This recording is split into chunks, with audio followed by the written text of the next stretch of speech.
showtime! Woo!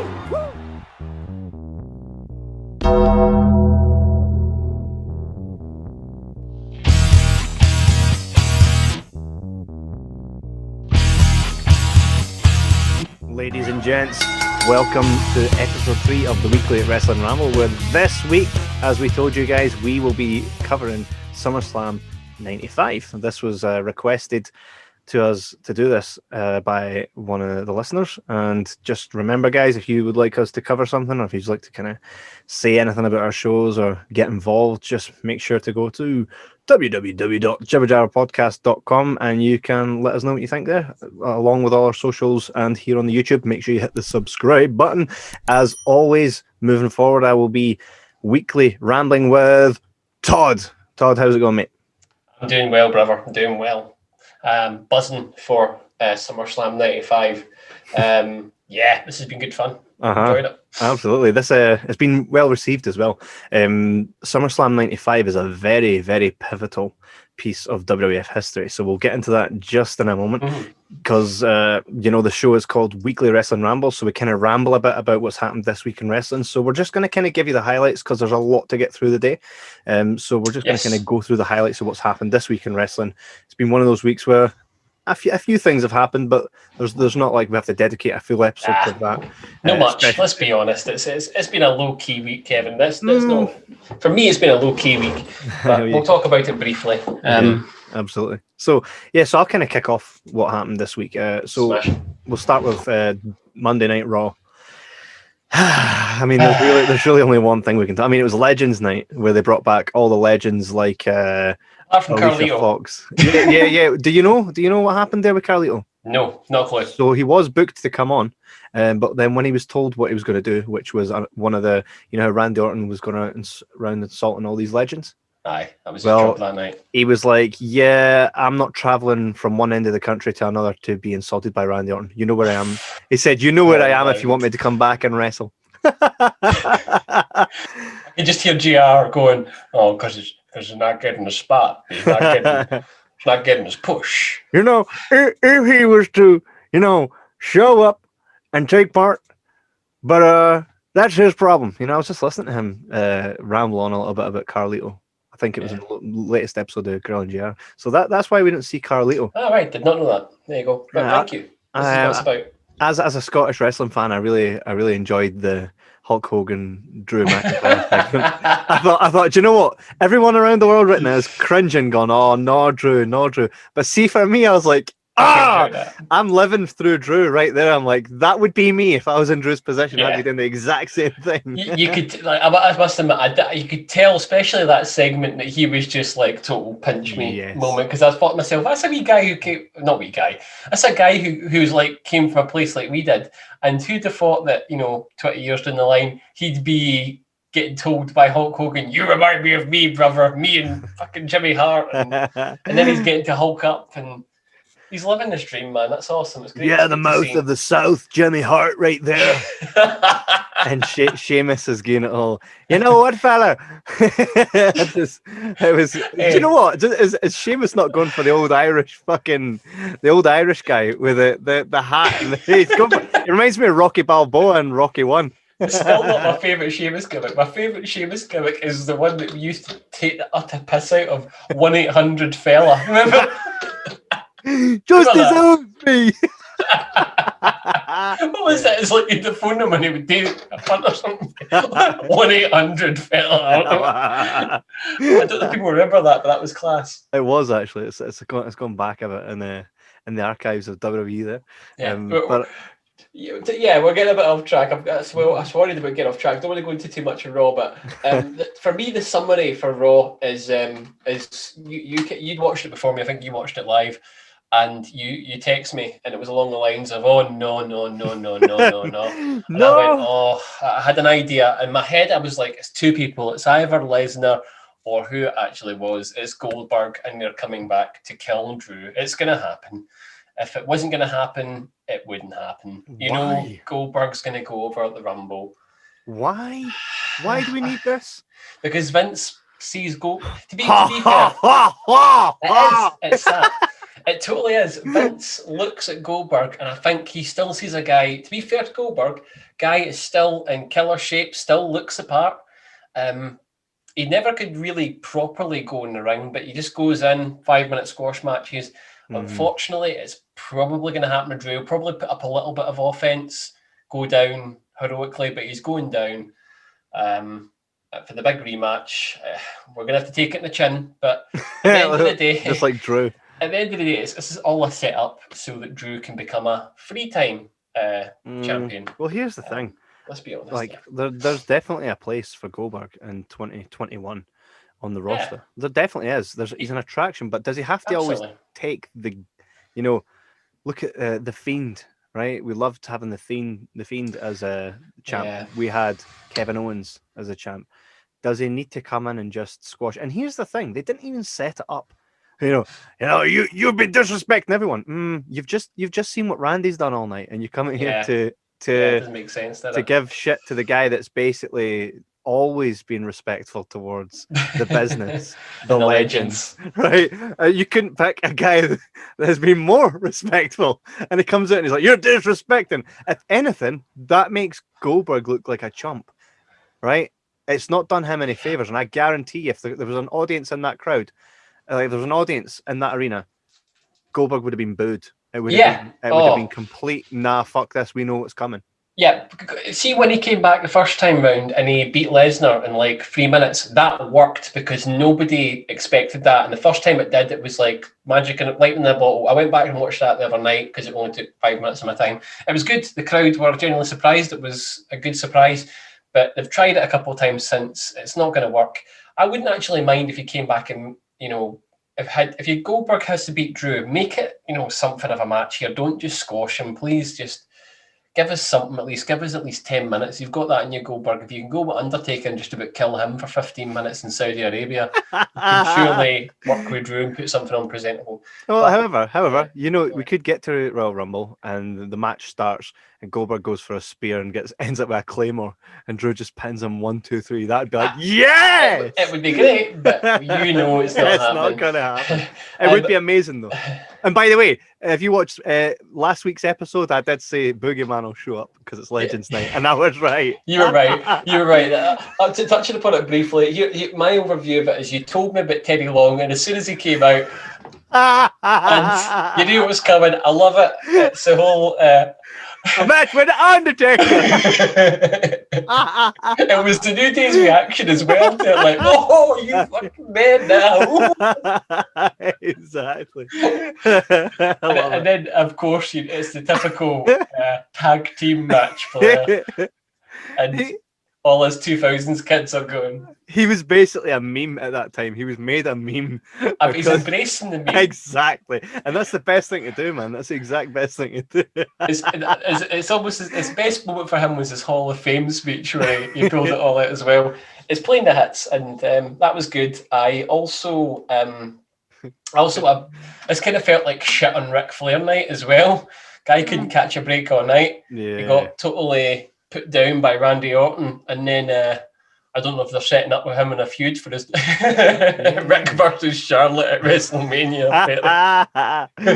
Yeah, I think they're trying to. I mean, it was always kind of obvious from the minute Charlotte had returned that there was that heel waiting to burst out. Oh, she's cracking! Right. I'm a massive fan of Charlotte. I know people. I know a lot of people I work with who watch probably a lot more wrestling than I, are absolutely totally anti-Charlotte. I don't know if there's a movement, but for me, she's the best. She's the best woman worker in the company. Not only just for that, when she arrives, there's an aura. Yeah. She has a presence of just greatness. She is a star. It's as simple as that. For me, she is like... The good thing is, and the good thing is the company do see her that way as well. And if you don't like it, well, tough. She's the woman equivalent to Roman Reigns in this company. And I put her above Becky Lynch and stuff like that. I totally agree. Sometimes you just got to accept it for what it is, right? Yeah. So to kind of wrap up Raw, it was a bit of a letdown as far as Legends Nights goes. Yeah, Legends Nights can't be done The ratings done really well, though. The ratings done really well. Well, they'll probably do this again down the line, but for me, a Legends show, like you speculated last week, is just not the same for a live audience because you get pops you don't expect. Like Bruce Pritchard, when he, before he returned in official capacity, I remember one time he returned his Brother Love in the background. The pop he got that night was insane. Yeah. We all know why. But, yes, and Eric Bischoff as well. Yeah, exactly. Bischoff, I was like, yes. And by the way, as far as Eric Bischoff goes, easily hands down between him and Stephanie McMahon, that thing he and Stephanie McMahon had back in 2004, best GM hands down. There's a place for Eric Bischoff, and it is in WWE history. Yes, he's not just a WCW guy for sure. No, he kind of paved the way for GMs. So let's move over to AEW right now, and AEW. This was the week after the Brody Lee tribute, and really all I can kind of talk about where it comes to AEW as we're kind of doing highlights this week is the Bullet Club have reunited in AEW. But they're not in AEW. They've got half of them in TNA, half of them in AEW, and I'm going to be the controversial guy, and I say I don't give a shit. I do not care. Bullet Club, click rip off. It's fine. If you like Bullet Club, good for you. I'm glad you're getting him. Well, I mean, these guys are obviously not the Bullet Club that we've seen in Japan. No. There's a lot of elements missing. Finn Balor, AJ Styles. Not just that, but there's been different cycles of the Bullet Club. So I think we're getting the AEW rendition. And I say AEW, I imagine the other guys will kind of show up on TNA. Impact at certain points, but it's AEW is where it's at. So I think we're just kind of going to look. And by the way, is this not even like? And I was going to say this right on Raw. AJ Styles got pyro, so I was like, he's not leaving. Right? you text me. I was like, AJ Styles had pyro. He is not leaving. Right? But if ever the speculations were to be rife, the fact that AEW, which is more attractive of an offer for a superstar to want to go there based on the schedule, how they're treated, the creativity, all that, right? The money as well, right? But when the Bullet Club's there and the leader of the Bullet Club was AJ Styles, who's to say that they're not, like, maybe there's been conversations off the record between Alan Jones and the guys at AEW, and they're just setting this up. You called it weeks ago, and if it does happen this year, I will give you all the praise that you have coming your way. I mean, I think maybe they gave him pyro to be like, right, we see what's happening here, right? Give him pyro, give him a raise. I mean, I don't know why they kind of put almost with him. Almost, yeah. They've changed his name. They kind of changed the pronunciation, but I like that guy. I like that big guy. If he's booked correctly, which he probably fucking won't, you could do something. Yeah, I just think, AJ Styles probably wasn't the guy to put him with. He doesn't need him. Like, AJ doesn't need Omos. No, but I think he likes the idea of having... Yeah, this all originates from Shawn Michaels and Diesel. In exactly, so I was just about to say. It's just trying to do the same thing over and over again. It works to an extent, I think, with the Bullet Club formation has kind of taken light off. Well, that's John Moxley back in the company after losing his title. It kind of took the spotlight off of that, which, I mean, it's not like he left, but he was kind of on a bit of a hiatus after it, which, by the way, I think is a good idea, by the way. See if your champion's going to lose.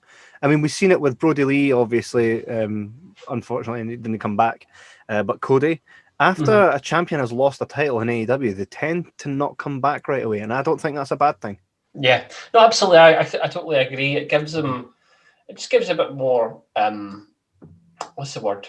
It just feels a bit more special when they do show up. Then builds a bit of mystique as to what's going on. You think about them more. It's a bit like where you had your Undertaker part-timers, and even they become a special attraction. But I know John Moxley's not exactly at that Triple H or Undertaker stage yet, but it does help. It doesn't oversaturate you. Also, give a brief mention to Cody. Of course, had to have Snoop Dogg in his corner this week. Snoop Dogg didn't have a fucking clue which way what was going on. He didn't have a bloody clue what was going on, man. He was high off his nut. But Cody obviously seen him walk in the building and went, "Oh, Snoop, you're in my corner because everybody's in my corner because I'm Cody Rhodes and I'm centre of the universe." Yeah, I'm seeing a lot of Jeff Jarrett memes. That Cody Rhodes is basically the Jeff Jarrett of TNA. I think he's worse than Jeff Jarrett. At least Jeff Jarrett would put people over. That's right. Yeah, I suppose. The same. And then people go to say, Cody has put people on. It's like, not as much as he puts over himself, pal. He has kind of. This isn't an anti-Cody thing. The guy's a great worker. He's got a wealth of talent, but let's be honest, if you've watched AEW like we all have recently, he's not likable at all, and it's going to be very interesting what the reaction him and his wife are going to get when the crowds are back in. Let me tell you. Yeah, I know. Do you know? It's funny, right? Do you know? We always see the pop, right, when a WWE superstar comes back, right? When the glass breaks. How big's the pop going to be when the fucking audience return? By God! By God! That's the audience! The audience! Technically, there is an audience in AEW right now, but I mean, we're talking like it's hundreds of people. When thousands are in, that's when it will really make a huge difference. And not only that, I think the audience that are there, the audience that are there, they're all people that know the people in AEW. They're all people that like Cody's coming out. Guys, you need to cheer for Cody. Yeah, Cody. Hey, it's not the real paying customer. Exactly. Right? It's see when people get back into concerts. I'm not just talking about wrestling. I'm talking about sports events, concerts, and that. Mm-hmm. It's going to be so different from what it was before because people are, at least for the first little while, will be so much more appreciative of what's going on and what this is. It's kind of weird seeing events where there's people there. No, it's strange. Yeah, I know. It's crazy. But anyhow, that's pretty cool. And I can't wait for the Cody thing. And you know what the best thing for Cody to do is to turn around and be like this. You know what, guys? I am the fucking man because I say I'm the fucking man, okay? We don't go, yes. Right. Embrace it. Be a heel. Don't be a...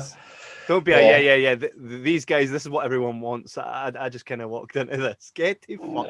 He's kind of like, my pyro is better than everyone's. It was a week when he came out. I don't remember how many weeks ago this was, but there was a week where he came out with his headset on. And I was up to say, I also am the Vince guy in gorilla position in AEW. So when it comes out to, and the way he looked at Taz like this. As if to say, like, stop me from doing my job, mate. We're not all just only talent. I mean, some of us wear big boy pants as well, and I guarantee you, he wasn't sitting in gorilla. I bet you they handed him that to walk out. Right. Oh, make sure you get your mic on, Cody. Fucking dick. It is, right? But he needs to turn that into gold, turn it round and just embrace that shit. Some of it's unintentional gold. Like the baby reveal. The baby reveal was unintentional gold because I was like, my God, this guy's drawing so much heat from me. It's unbelievable. I mean, I'm delighted for him and his wife in real life when having a baby. That's great, but my God, with the husky, with the I'm not gonna bang about Cody. We could do a whole episode just burying Cody. I think every episode of Dynamite is him kind of doing that himself in a roundabout fashion. He's such a dick. So I think that's really all we kind of have for AEW. So we'll kind of move on to SmackDown now, where obviously for me SmackDown is the Roman Reigns show. Yeah, I watch it for Roman Reigns and everything he does recently, including the recent promo. Again, intense. His promos now are just, again, and I said this previously, he brings up everybody around him. Mm-hmm. He makes them feel valuable. But his promos are great. They seem legit. Doesn't feel like he's reading them off a paper, even if he is, right? But here we go. Roman Reigns versus Adam Pearce, Royal Rumble. I know what you're thinking, right? Now, here's the thing. I wonder how they're going to present Adam Pearce. Are they going to present him as the guy that doesn't know how to wrestle? Or the guy that actually can fucking wrestle? I think, I'll be honest, I didn't watch SmackDown this week. I just did what I usually did and kind of caught up with it. And I've seen this, and Adam Pearce was a guy who's kind of been shown up everywhere. He was a guy who gave back Miz's Money in the Bank. Is that the same guy? Was he the guy that did that? Yeah, that's him. Yeah, so he's kind of like an authority figure at the minute, isn't he? He's kind of I mean, they do that sometimes for some reason.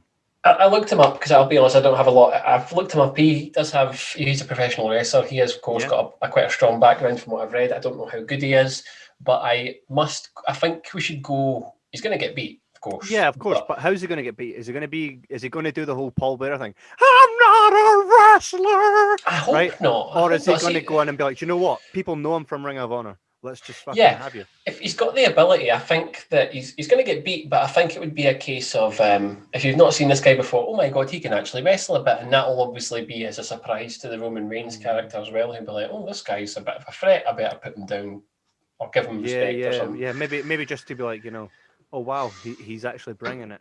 Yeah, WWE, I mean, they wouldn't be putting him in a position against Roman Reigns at a big pay-per-view like the Royal Rumble, where the other match is your Royal Rumble, which is always a big draw. It's going to be a really difficult sell this year, if I'm being honest, without an audience.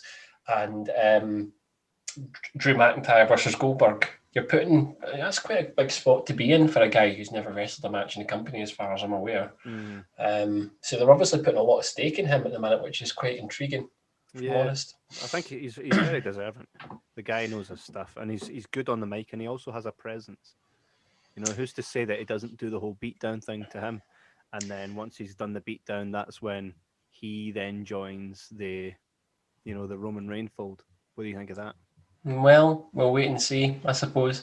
It's certainly. I must admit, I'm with you with Roman. I think he's doing the best work that he's done since he's been in the company. And at the minute, he is kind of carrying SmackDown on its shoulders. But there's nothing wrong with that. That's what a champion's supposed to do. Exactly. But as I say, I can't really comment too much. I've seen that there was a gauntlet match, and I thought that's quite refreshing to see that there was a gauntlet match in SmackDown. But other than that, I must admit I did not do my homework very much on that. I was very much preparing for the next part of our show, as I wanted to make sure we're doing a good job of that. Sweet transition there, Todd. So with that being the highlights there of the week, make sure sorry, were you going to say something? Yeah, well, we'll promise we'll do a more in-depth analysis next week of the shows. If you've listened to the previous shows, you'll see that. But yeah, we've got to be cracking on today. Absolutely. So next week, make sure you check us out, because we will be doing another weekly wrestling ramble, chatting about that week in wrestling, and hopefully that week is a bit more exciting than the one that we just had there. But not to worry, because today we bring you a full rundown of SummerSlam 1995. This was for so many reasons a very special SummerSlam 95. Maybe they wouldn't have known that at the time. They probably didn't appreciate that at the time. But it was for several reasons. One being, in the main event, you see obviously Lex Luger. This was Lex Luger's last appearance in WWF. Wow. Before showing up on Nitro a week later, right? So in that cracking white shirt, right? So Lex Luger at this point had already been chatting to Eric Bischoff, already had everything in place, and he knew fine well that this would be his last time. Only he knew that, and only Eric knew that, and it was told to Luger, don't tell anyone. So he showed up to interfere in the main event. And then that was the last you'd see of him. And that's because he wasn't even locked down under a contract. This was the last time that Vince would have anyone on his show that was not under contract because of this. And you learned. This SummerSlam was the last main event pay-per-view before the Monday Night Wars kicked off. Wow. I did not know that. And I mean, watching it at the end, I was like, okay. I'll be honest, I didn't follow up where it went afterwards, so I'm really quite happy you've gave me that, because I'm like, okay, that's really strange. The fact that there was not a storyline continuity, continuity with Lex Luger, it's really strange. But there you go. I fluffed my lines there. SummerSlam 95 was held on the 27th of August, 1995, and it was in Pittsburgh, Pennsylvania. And it had 18,062 attendance. Awesome. Night. So 18,000 people in a show that wasn't really selling so well. This was probably one of the worst for selling pay-per-views. Being as house shows and whatnot were all down, and this is primarily the reason you're seeing a lot of underneath guys working, because this was an incentive to keep the morale up, because the guys that were on the show, if you notice, the tag team champions, Owen Hart, him and who was he tag team champions with at that time? It was him and Davey. No, it wasn't Davey Boy. It was Anvil. It would have been Jim Neidhart, but they actually weren't booked on the show, and the Smoking Guns were. Which is with the Blue Brothers. So this kind of shows that, this was Vince's way of saying, guys, stick with me and I'll see you getting a payoff, because the house shows were done.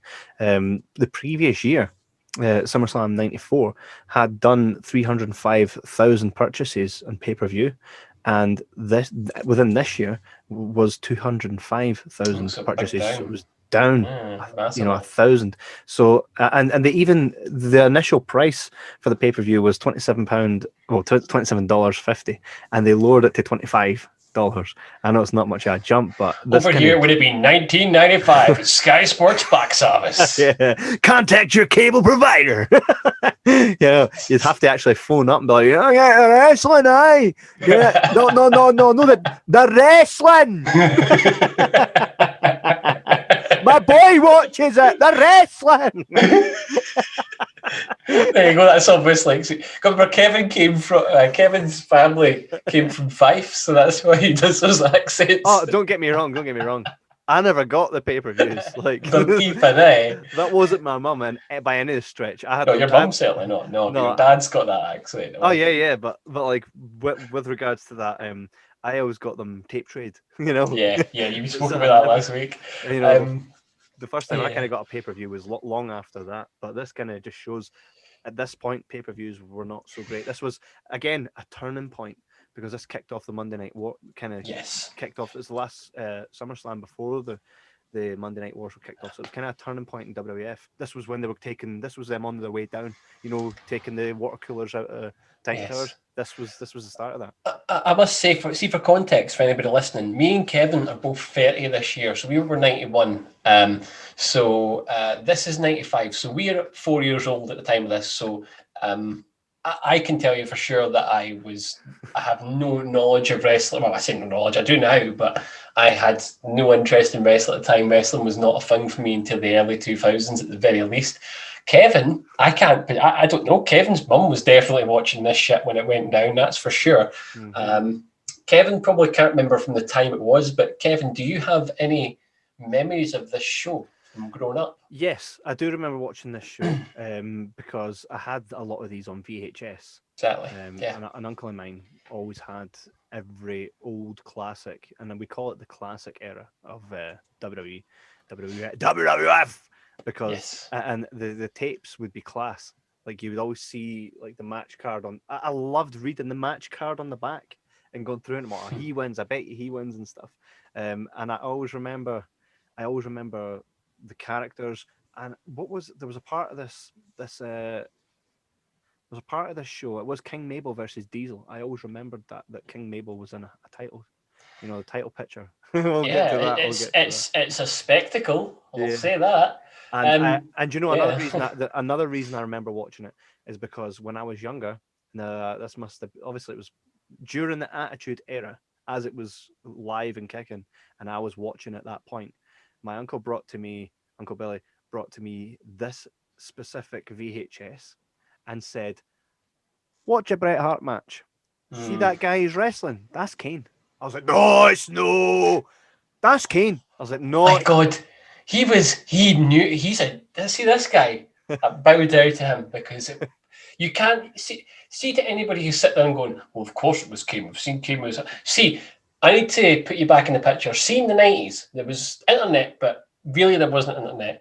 And see the legends and the stories and stuff that used to spread about Kane and what he looked like under the mask, because Kane had it fucking down. See, when he was masked, nobody knew what that bastard looked like. And see, for him to sit there and say at that time, that guy's Kane, this guy is like a god to me, because it was such a big mystery growing up. I remember when they unmasked Kane, I was always like, well, it's obviously had to be somebody different who's played Kane up till now. Can he be the real Kane? He would never do that. And people are sitting there going, oh, don't be so stupid. Of course it was always Glenn Jacobs. And I'm like, but see, back then, you didn't know. And that's what...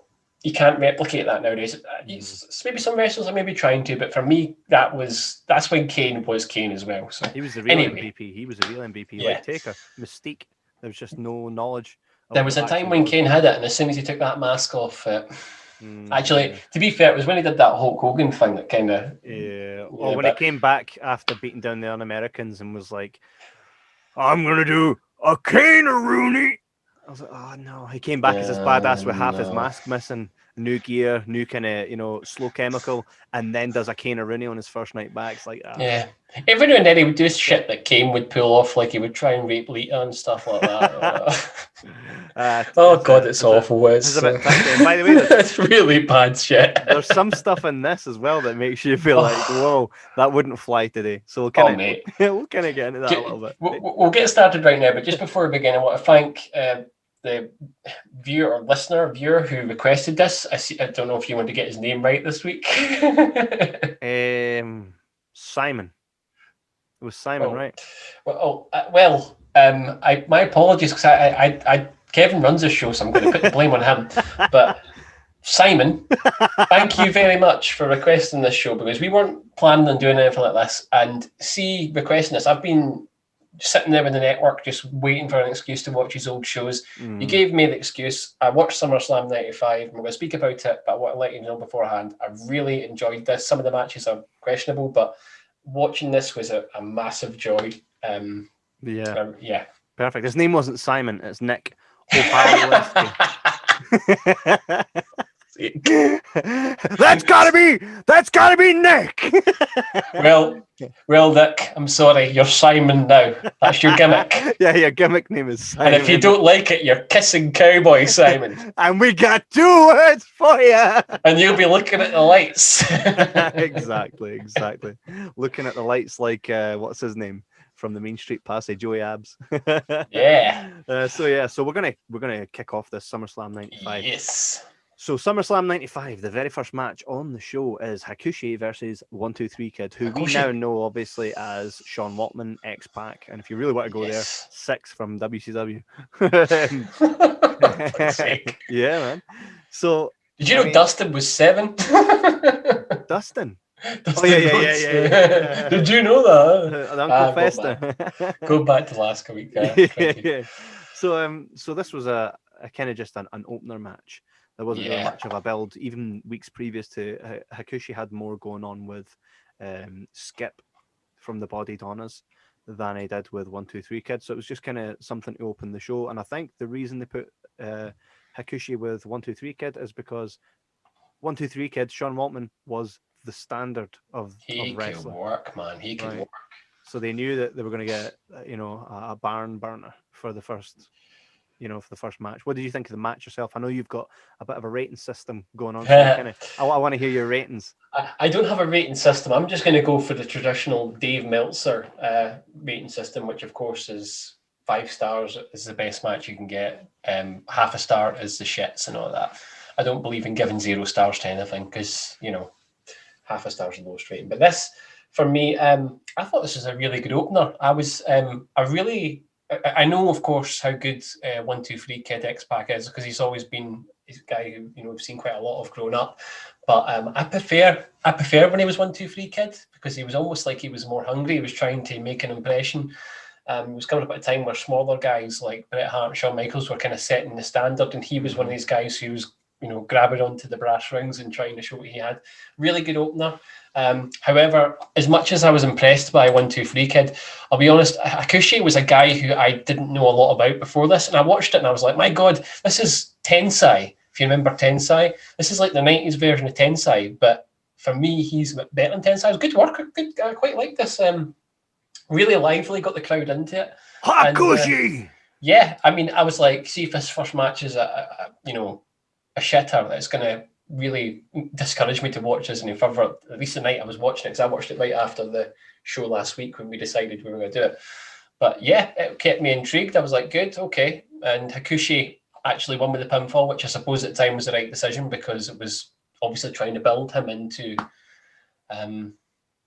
wouldn't say a monster, but I think, they were obviously trying to get him up there to challenge the top guys eventually. I don't know how that worked out, but he won, and I gave it 3 stars out of 5. 3 stars, that's good. What I really liked about the match was the fact that 1-2-3 Kid was clearly trying to beat a guy bigger than him, and he worked like he was.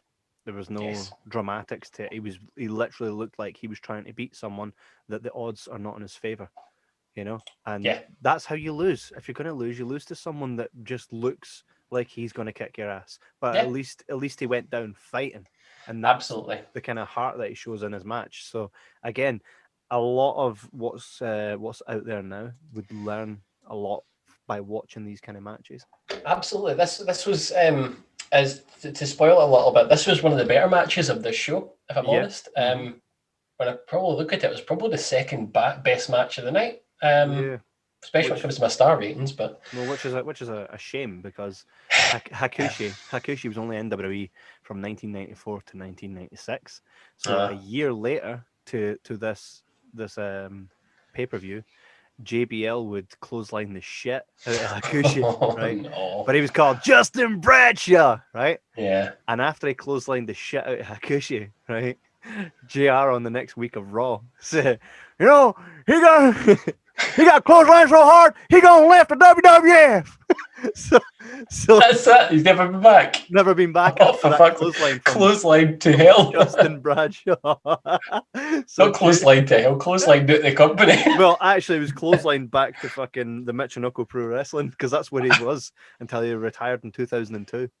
So that's kind of a shame because Hakushi was the thing about Hakushi was he was kind of hard to do business with because, as Bruce Pritchard said, if someone was like, you got to go out and work this guy tonight, he would go, I speak to JJ. Like, he'd like, get the fuck. Do you know what I mean? JJ Dillon was actually the one that brought in Hakushi, and JJ Dillon kind of seen something in him, and he's seen that. He obviously, Hakushi held himself in high regard as, the Japanese and stuff that kind of takes wrestling a lot more seriously. Oh yes, like it's an actual shoot. So he was that guy that was like, no. So anytime never gonna work. Would never have worked with Vince McMahon's kind of this is good shit. When you really think about it, there's not been a lot of Japanese wrestlers in WWE that have been massively successful. I mean, I'm probably going to feel like an idiot. I mean, people maybe might say Nakamura, but for me, it's probably Tajiri. Is probably. Tajiri, yeah. He was Japanese, wasn't he? I don't want to be. He was Japanese. Yeah, sounds awful, but I think if anybody can think of any others that I maybe overlooked, but I'm talking about within WWE, WWF. Well, Taka Machanaku was the very first light heavyweight champion. He beat Brian Christopher. But come on, look, Brian Christopher. Come on, come on. Well, wait a minute. SmackDown #1 announcer is still Funaki. with the company. Funaki. Still with the company. Oh wow, yeah, okay. So I don't know. Are we talking in-ring career or career? Because as far as careers go, Funaki's been there since the Attitude Era. So still wears SmackDown themed jammies to bed, I bet. Funaki, legend. Yeah, exactly. So there we go. I mean, I think Funaki maybe. So match 2 of SummerSlam 95 was oh my god, Hunter Hearst Helmsley versus Spark Plug Bob Holly. I honestly, I'll be honest, right? As I say, I'm not as much of a wrestling historian as Kev is, because Kevin probably knew about this hardcore Holly. Oh yes, man. When I seen Spark Plug Bob Holly and his big luscious locks, I popped. I was like, "Oh, this is awesome!" Is that your first time seeing that? I didn't know that he had a whole racing car driver. Mate, have you read Hardcore Holly's book, The Hardcore Truth? No, I've not read The Hardcore Truth. Please read it. He shits on Shawn Michaels, HHH. Everybody's shitting Shawn Michaels. Right. Not only that, he talks about his actual career. Like just a kind of a quick side note on Hardcore Sparky Plug, right? That's awesome. So he actually is a race car driver. He was a race car driver. Wow, that's cool. And made more money in driving than in wrestling. To the point where that when he kind of first broke into the business, he was like, I don't need this. So he treated it like it was a hobby until Vince took him on and wanted to pay him extra to actually do it. Yeah. So the thing is, when he first started, do you know he actually during a race pulled someone because someone tried to do something quite cheap to him in the middle of a race. He pulled the guy out of the car and kicked the shit out of him. That doesn't surprise me. Right, and so. Fast forward to that era where he's playing Sparky Plug, and this is why I got that right. Vince is like, well, you're a driver, fine, sparky plug, right? And he's a mechanic, right? So he works on these cars, and that's his real hobby, his number one hobby. Well, get this. Vince actually bought him a NASCAR level, like a car that Hardcore Holly had never thought he would own, right? And Vince put in how much money to get this car so that he could represent the WWF in NASCAR. And they were going to have his guy and his gimmick actually go to NASCAR and do it. But this all came tits up when Hogan done his whole steroid stuff. Yeah. To the point where Vince is like, look, I've just not got the heat space to kind of do this, right? So we're going to, your gimmick, which by the way was going to skyrocket Hardcore Holly up the ranks in WWF. When that all came to shit, Hardcore Holly's like, well, do you know what we'll do?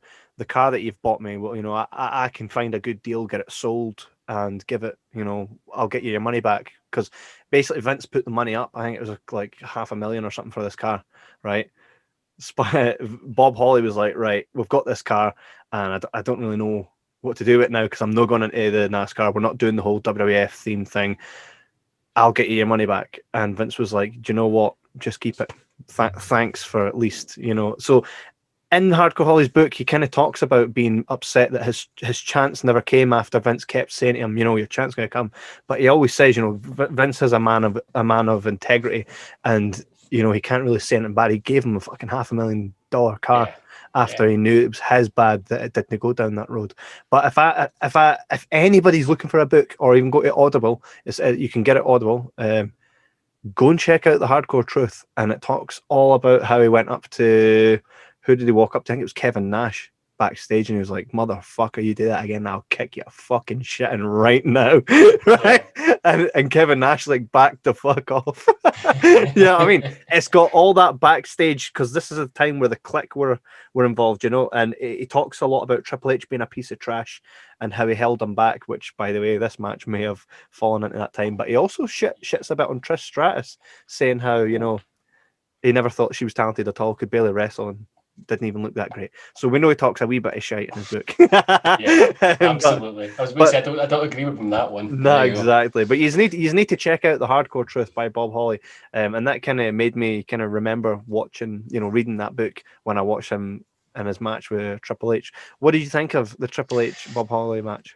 It was a total filler match, and two guys who, you know, they're total undercard guys, but of course, Triple H, Hunter Hearst Helmsley, at a point was kind of the anointed one. I think this is before the curtain call. Yes, so this is kind of him on his ascent before he's going to go for his brief descent before going back to his ascent. Hunter Hearst Helmsley goes over, but the main thing I took from this match was I can't remember ever, in my experience, should I say, I've never seen a match where halfway through it cuts to a backstage segment during the match to show you somebody around. Like Vince McMahon's on the commentary, and I really that's one thing I loved about it. Really enjoyed he's like, people can say what they want about him. The guy was great in commentary, man. He was really good.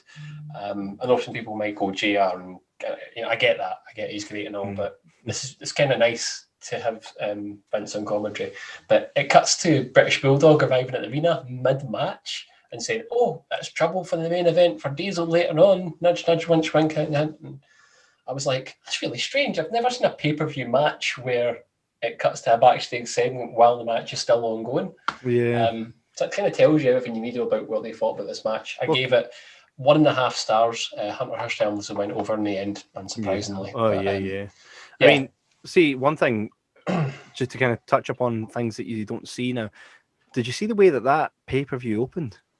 Yeah. Right? Even the opening was like, this is class. And they've done that right up to like 2006 when they stopped doing that. They don't really do those, you know, well shot out, you know, I'm coming for you, Austin. They don't really do those openings anymore. And for me, it was a great treat to go and see that. And for Bob Holly, he makes me happy, man. Just seeing him coming out all happy, you know, with the big hairdo and whatnot. That was my favourite part of the match, just popping when I realised who that was. I went, no. Yeah, Bob Holly, man. Awesome. This was actually Bob Holly's first SummerSlam His first actual pay-per-view, SummerSlam. I am not surprised. He looked very young and very. He looked like he had his worst days ahead. Well, he absolutely did. Triple H, obviously.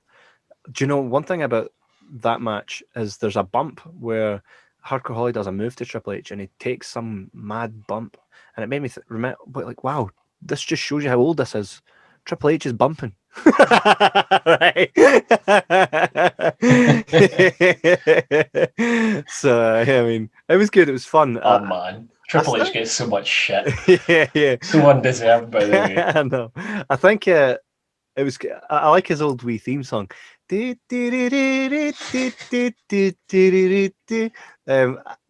as you see, by the way, see when he very first started that gimmick, he was very, French. He got less French and more aggressive, more angry. You start to see the game more at this period of time. Yes. Yeah. If anybody's watching, there's a perfect video on YouTube called "Wrestling Isn't Wrestling," and it's all about the career of Triple H, and it's like the perfect way to see his evolution and what his character's about. It's brilliant. Anyway. No pun intended. Yes. I like Triple H and all types of gimmicks, and I thought he's good in this match. But let's be honest, this is not who he was going to become yet. This is total mid-card fodder. Yeah.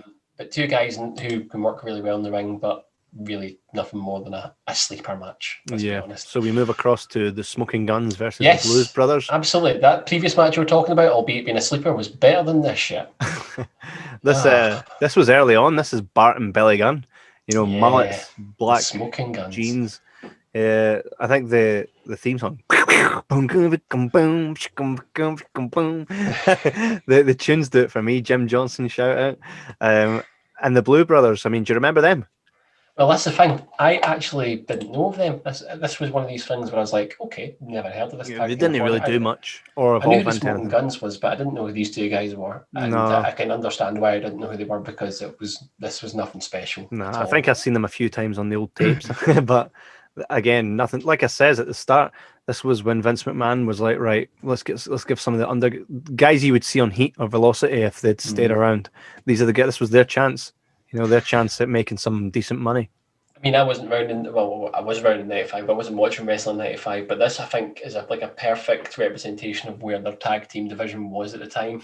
If this is what's on your SummerSlam card, is your tag team match. Well, it's bizarre because they had tag team champions that weren't featured on the show. Again, it was Vince's call to give the under guys a bit of spotlight, and that's We're probably trying to make tag teams, if I'm honest. This is what this kind of reeks of. It reeks of like, make these guys, especially the Smoking Guns. That's what came across from this. Yeah, I mean, Billy Gunn and Bart Gunn. Bart would go on to win the Brawl for All, and Billy Gunn would go on to be fired 4 times from WWE, join DX.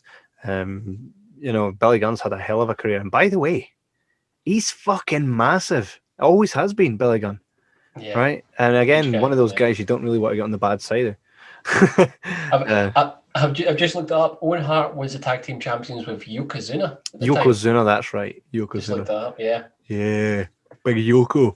I forget that. You can't tell me that would have been Owen Hart and Yokozuna versus the Smoking Guns would have been a better match. Come on, that would have. Well, Owen Hart certainly would have carried it. I know Yoko towards the end started. Big Yoke. Yeah, I know he started finding it hard to move as much as he did. But yeah, I mean, good for the guys. Good for the guys, the Blue Brothers and the Smoking Guns. They got a chance to get paid a pay-per-view money. Good for them, bad for the audience, because it was boring as shit. So we move to the next match. Let's just pass that one. Smoking Guns won by pinfall. It was 1 star, totally boring. 1 star's being generous, to be honest. I didn't like it, sorry. You know I love you, Bertha Faye.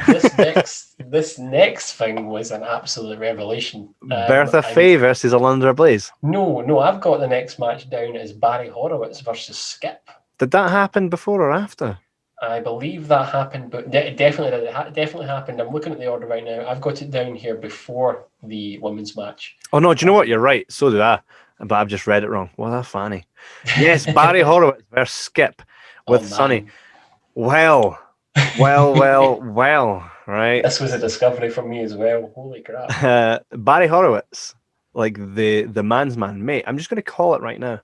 See, after this match, Barry Horowitz went on to kind of receive Daniel Bryan kind of status from the audience. But it was quickly. But then next week on Raw, he received a pedigree for his troubles. He got pedigreed the shit out of. See, for anybody who's maybe like I was beforehand and going, who's Barry Horowitz? I mean, I've maybe heard the name, but I didn't really know who this was. This man's gimmick in 1995 was that he is Jewish. And you're thinking, okay, that's fine. But no, the gimmick is that he's Jewish and he wrestles and he literally comes out. I don't know what the name of the song is, but it's a da da da da da da da da da da. It was class. I think, for me, I'll never not see him jumping out with his wee suspenders and his blue pants whenever I hear that song now. But I'm a Barry Horowitz guy. I'm just going to say that right now. I am a Barry Horowitz guy. To be fair, he put himself over for me because the promo package was brilliant because it kind of, if you're a guy like myself who didn't know anything about this rivalry, who Barry Horowitz was, promo packages did their job back then. It had somebody, instead of having the promo packages they have now where everything's kind of taught by the narrative of what they're saying in the ring, they had a narrator going, Barry Horowitz was on the worst losing streak of all time up to this match, and he did this and did that, and it kind of gave you a background of what had happened previously before this match. So when I was watching this match, I was like, okay, I'm actually invested now. Of course, I know who Skip was, Chris Candido, and I certainly know who Sonny was. I'm sure, like people talk about Kane being a different person, like a different actor played Kane. I'm going to put the conspiracy theory that a different actress played Sonny. Because you can't tell me the person who back in the 90s who played Sonny then is the same person now. Tammy Sitch, believe it. I know, of course, she's the same person, but my God, what a transformation. You think she looks a lot better now? No, I don't like degrading anybody's looks, to be honest with you, but that woman, of course, has had her problems. And but you could tell why she was so popular in the 90s because she had it back then. And she's, for me, I like Barry Horowitz, but for me, she was the one that I took the most from this match. I was like, she wasn't even in the match. She was, of course, playing the manager's role. It was hard not to. I mean, she was very. I'm like, I've not seen much of Sonny. Of course, I know about her, but I'd never really seen much of her work before. And I'm like, yeah, you know what? I can totally get this. I can see why she was as popular and as big as she became. You know who she was really popular with in '95? Just about the whole roster. Someone specific. Oh, well, you're talking about me? Kermit the Frog, yeah. I had my sunny days, you know. And, yeah, for sure. I mean, for this kind of match, it was the complete underdog scoring his victory, which kind of makes sense when you look at what happened afterwards. This was kind of the downward spiral of both Barry and Skip in the WWF, because after this, Hakushi showed up for this match. Hakushi was I've had my match, but I'm going to show up now. And that's because Skip and Hakushi the week previous had a bit of a bit of a spat. They were feuding, weren't they? They were feuding. Okay. That's where the real feud was. Again, this is why no kind of preface was given to the 1-2-3 Kid versus Hakushi.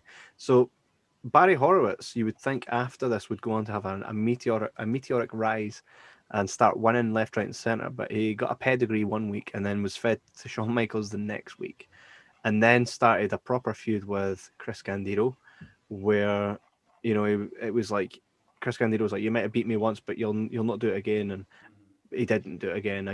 Interference from Sonny, and this would have actually seen. This saw Barry Horowitz leave in '96, the year later, leave the WWF. So, I mean, Chris, just Barry Horowitz, good wrestler, very technical, and someone he was a champion in the AWA.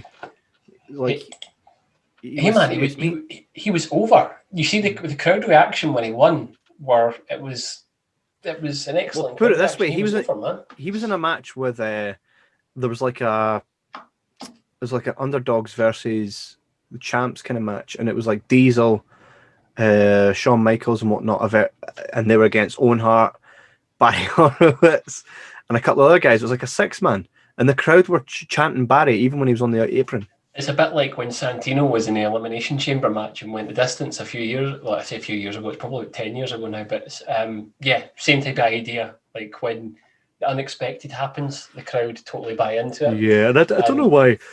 Yeah. I mean, it's the age-old thing with WWE, with Vince McMahon.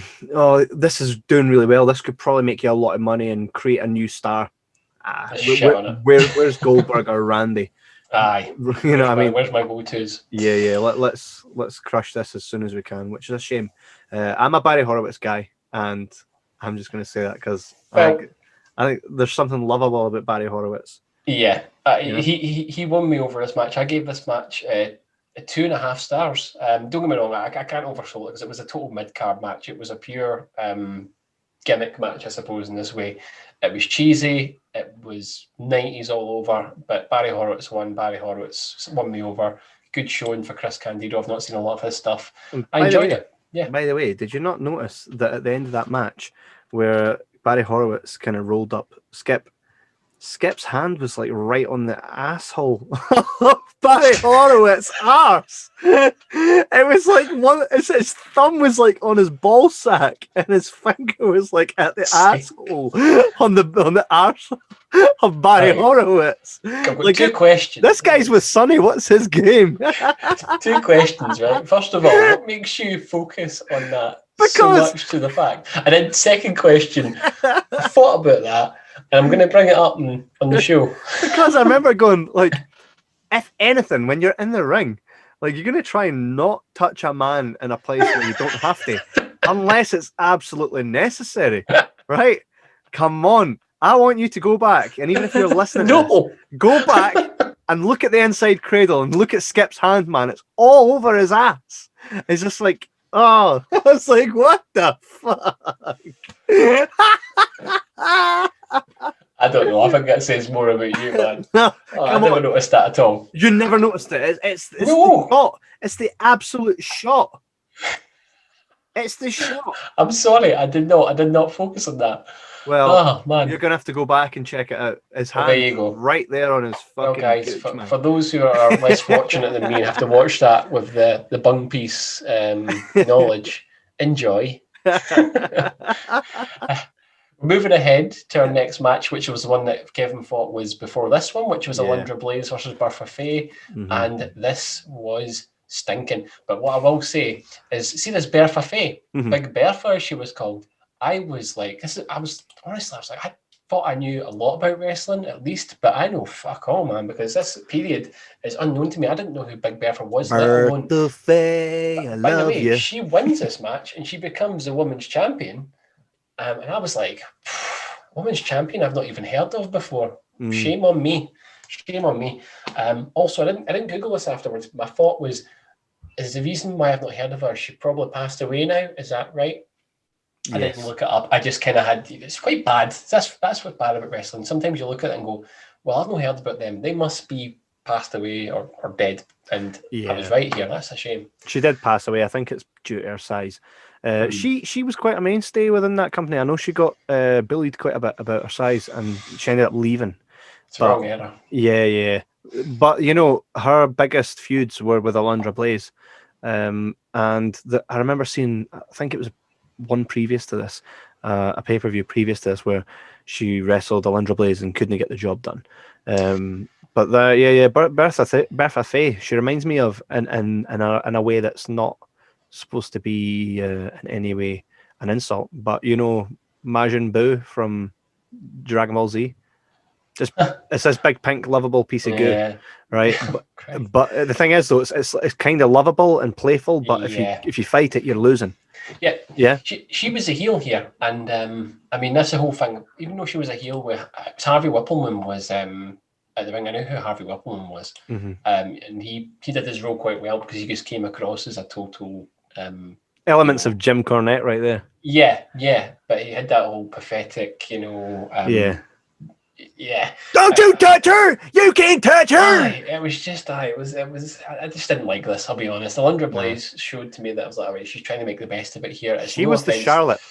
She was like a 90s version of what this is Charlotte before now. she went to WCW and chucked the title in the bin. Is what I thought when I seen her. I was like, all right, okay. Is she the one that used to always basically kick about with Cyndi Lauper and all that as well? Is that the same person? Yeah. You see, she used to be Medusa. And earlier promotions and stuff. Right, makes sense. She's like pedigree. She was the top of the chain. Like she was what Charlotte is now. Yeah, she was a champion coming into this match. She did lose it, and I was like, all right, okay, so obviously she's going to win it back down the line. I didn't enjoy this match. I gave it 1 star, and it's not for the want of trying. Obviously, Alundra Blayze gave it her best, and I don't want to knock Bertha because I get the feeling that she did everything she could. I think she was just a limited worker. She was put in there for her size, and she seemed, even though she was a heel, she does seem to have that element that she had it shining through. She must have been a lovely woman in real life, and I'm sorry to hear that she's no longer with us. But hey, she was WWF Women's Champion, so she's exactly at a time as well. More than most people did. This was before WWE went all like, "We're in perfect times" with world's watching. Yes, with a woman. So this was a time where women were kind of treated as serious wrestlers. Because there was a time where women wrestling was serious in WWF, and then it got non-serious, and then it came back. Well, of course, it was JR did actually show up. He was up the aisleway, and he actually did a post-match interview with Faye and Whippleman, as you kind of alluded to Whippleman, what he said there. So there you go. There's your Jim Ross moment in there as well. Get your hands off her! I'm happily married.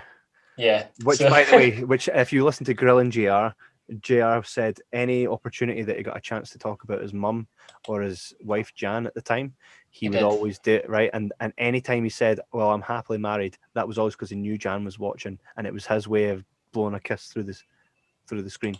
Well, that's nice. That's nice. I don't like when Jim talks about his wife because it's really, really sad. It's really bad for him. Really horrible. But I mean, that just shows you. And JR wasn't on commentary here, but if you go back and watch certain clips, JR did do a re-recording of SummerSlam 95, so you can find his Barry Horowitz wins! Horowitz wins! Horowitz wins!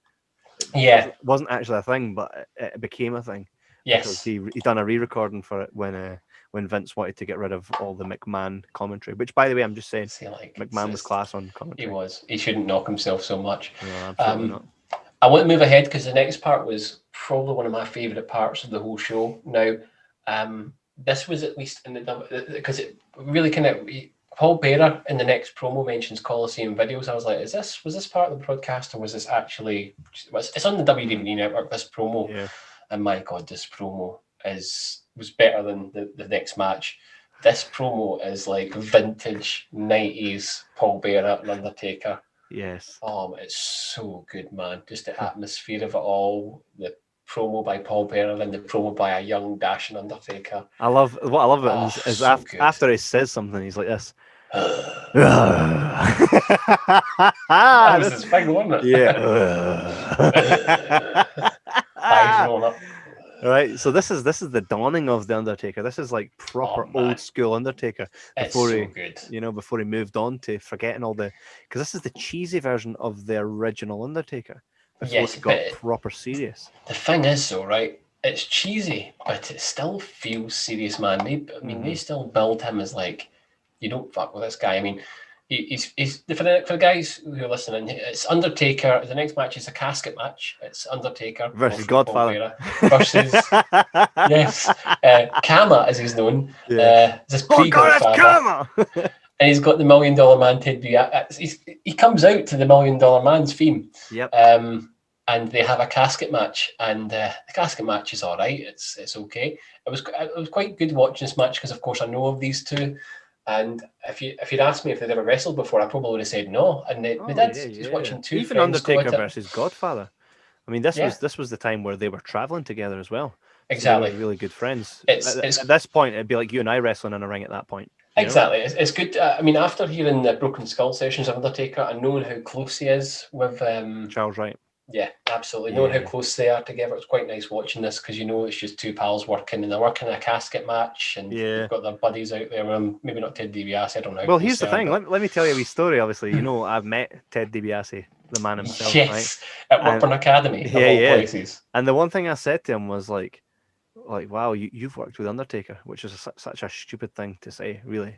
You get an opportunity to speak to the $1 Million Man, and you ask him about working with Undertaker. It was a long time ago, man. Right? You were young, forgive yourself. Yeah. And he goes, yeah, man, I showed him the way in. You know, and it's true. And that kind of, here you're seeing that. This is after Undertaker's broken off from Ted DiBiase, and now Ted DiBiase has his $1 Million crew, and he's trying to take out the Undertaker. You remember what comes after this? No, I'll be honest. I don't. I see this. These are the years where I'm not well versed. Undertaker has to leave because he's got an issue with his face. He gets hit in the face. He got the mask. Right. And Ted DiBiase brings in fake Undertaker.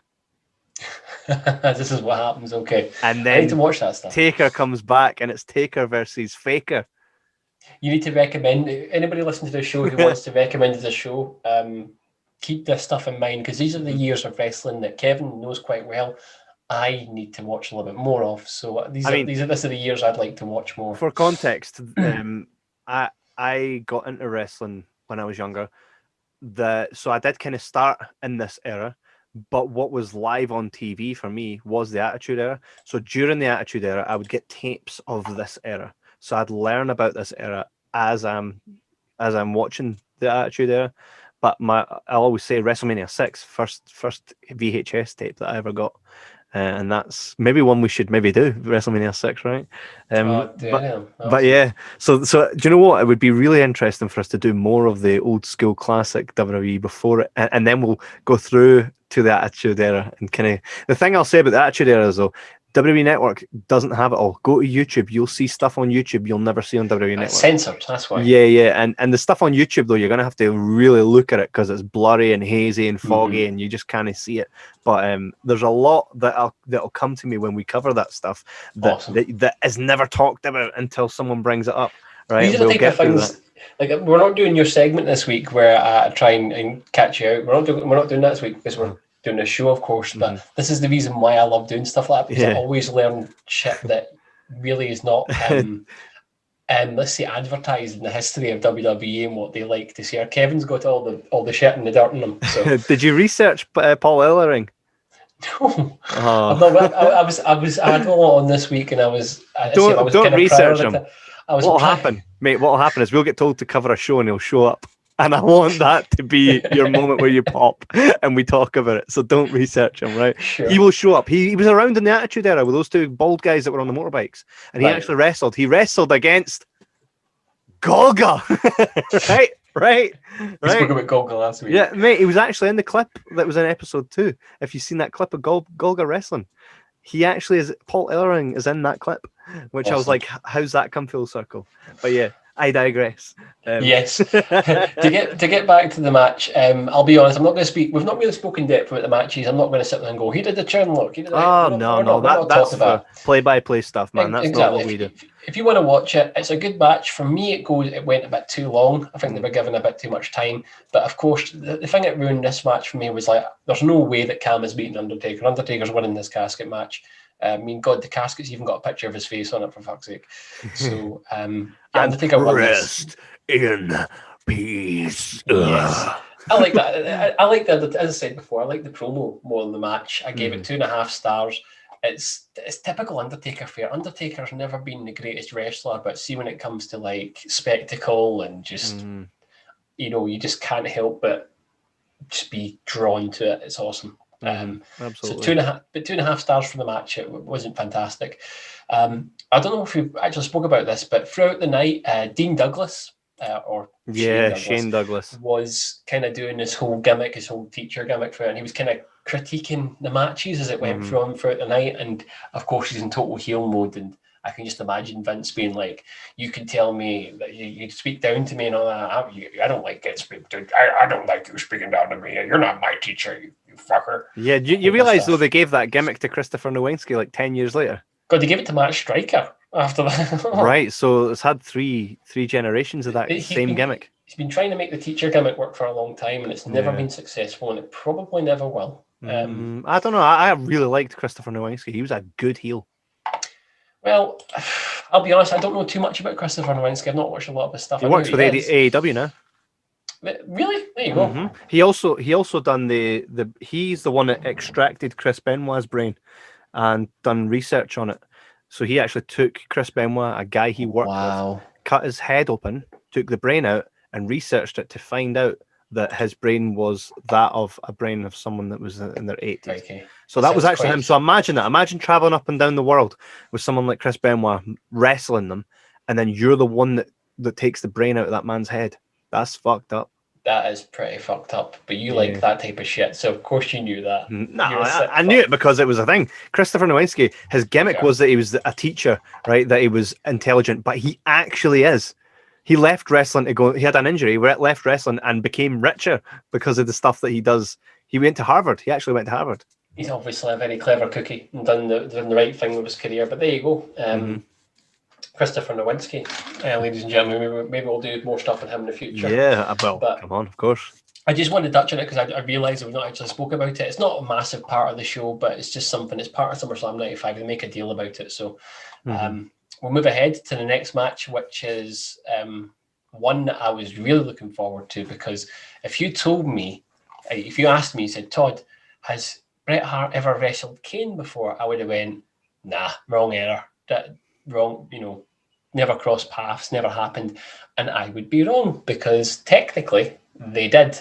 Going back to what you said about your uncle, Isaac Yankem is Kane, and here he is facing Bret the Hitman Hart, which I think is quite a feat. At this time in 1995, quite a badge of honour, because Bret Hart was really, really big at this time.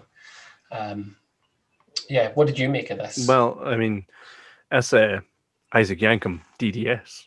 So to kind of create a bit of background, Bret Hart had been feuding with Jerry the King Lawler at this point. This was back when Lawler was still in the ring, which, by the way, he still is, by the way. But this is back when Vince was like, you should still be in the ring. And he had a match with Bret Hart, and Bret Hart made him eat his own foot. He put his own foot in his mouth. I've seen that, yeah. Yeah, and it was like disinfect. It had like an infection in his foot. So Vince. So I love this putting that we drawn and so someone was like, well, King has to go and see the dentist because of it, to check on his mouth after that. Horrible. And who should he see in the dentist? I yank him. Someone that yanks them, Mr. He goes to the dentist and comes back with a wrestler. Fuck's sake. So he goes to the dentist, right? And as he's been, and have you seen the vignettes of like guys being like, no, and Kane's like, like auditioning for See No Evil and Night Right. Yeah, proper like drilling holes and in his patients. No one wants to see Dr. Isaac Yankem, whose teeth are bogging, by the way, right? So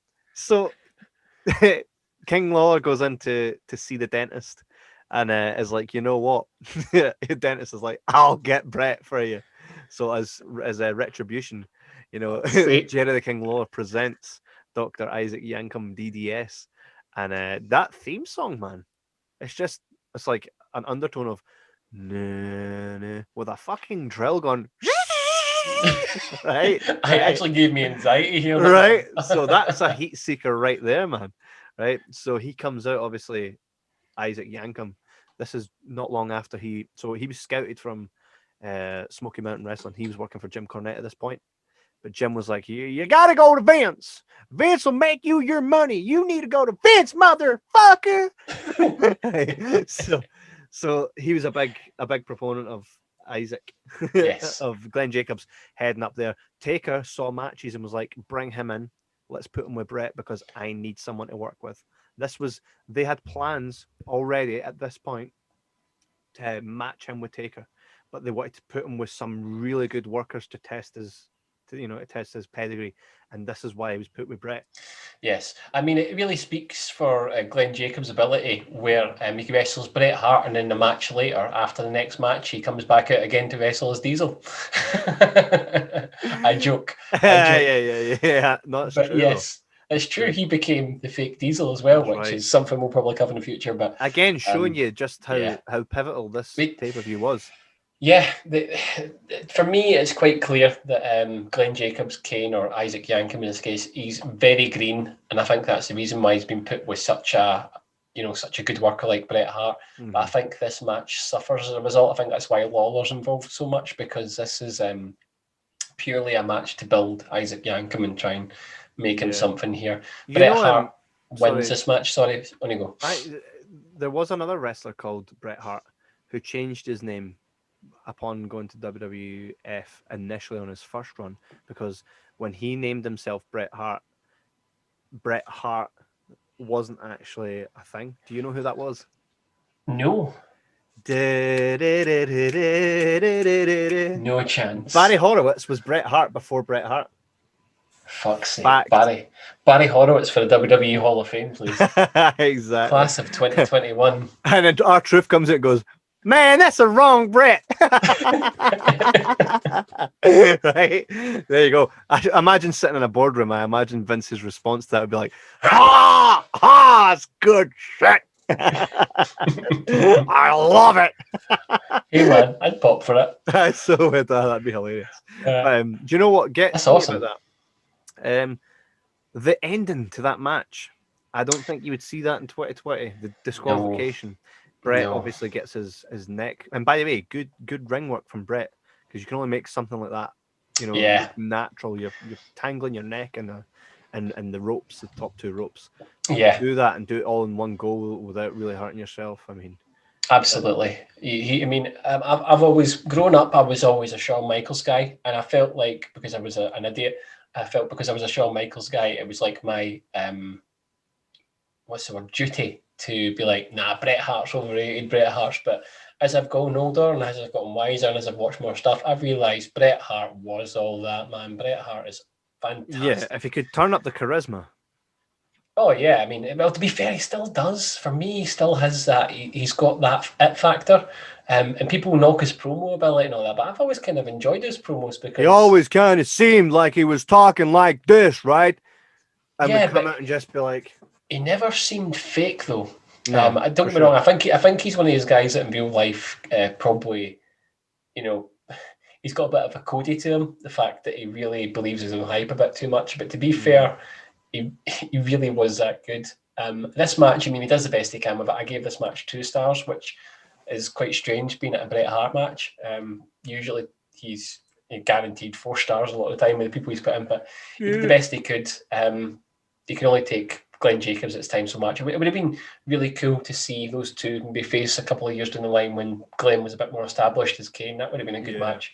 But hey ho, we've got this. I never knew it happened, and it is what it is. The finish isn't ideal, like you said, but it's an interesting little thing. It happened, right? It happened, exactly. So if you ever wanted to see Bret Hart face Kane, it happened. Go and watch it. It's not bad. It's not brilliant. I gave it 2 stars, but yeah, we'll move ahead. And just while we're touching here, you're really like rocking the historian gimmick today. Like you're knocking it out of the park with your like you're adding the stuff. I feel like I'm just like, man, I'm just listening. I'm like on the learning chair here. Under the learning tree, just hearing all this history behind it and like you talk. So I think this is working quite nicely. Yeah, it would be quite boring if we both kind of knew the same stuff. Yeah, that's the reason we call it the weekly wrestling ramble. It's because we ramble. We're just talking about stuff. Yeah, we are just rambling. Let's talk about the next match because I have a lot to say. Okay, the next match is a rematch from WrestleMania 10. It is Shawn Michaels versus Razor Ramon in an Intercontinental Championship ladder match. Now, I'm a big Shawn Michaels mark. I like to think that I've seen just about every great Shawn Michaels match there is to see. I had not seen this one, and I did not know of it. And just to give you a spoiler, this match is an absolute hidden gem. It is. I don't know how you feel about this, but this match was so good.